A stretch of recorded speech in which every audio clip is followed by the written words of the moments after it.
মাঝে মধ্যে মনকে ভালো করার জন্য কোথাও একটু ঘুরতে যেতে হয়। বাচ্চাদেরও মন ভালো থাকে, নিজেদেরও মন ভালো হতে হয়। সবসময় বাড়ির ভিতরে থাকলে না সংসারের কাজকর্ম নিয়ে আর ভালো লাগে না। তাই ভাবলাম যাই একটু ঘুরে আসি। খড়িবাড়ি গেছিলাম। খড়িবাড়ি ওখানে একটা পার্ক ছিল, সেটা হচ্ছে বাচ্চাদের পার্ক।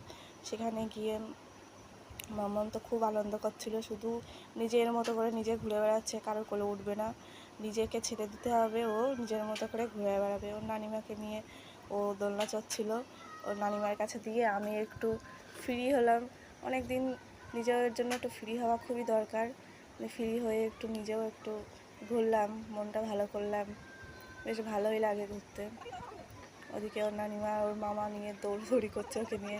বললাম একটু পাখিতে বসিয়ে দিয়ে, পাখিতে তো বসবেই না। ওর মতো ও নিজেই ঘুরবে, নিজেকে ছেড়ে দিতে হবে, ওর মতো ও খেলা করবে। ও যে ওর মতো ও খেলা করছে, আমার সাথে বললাম একটু বস।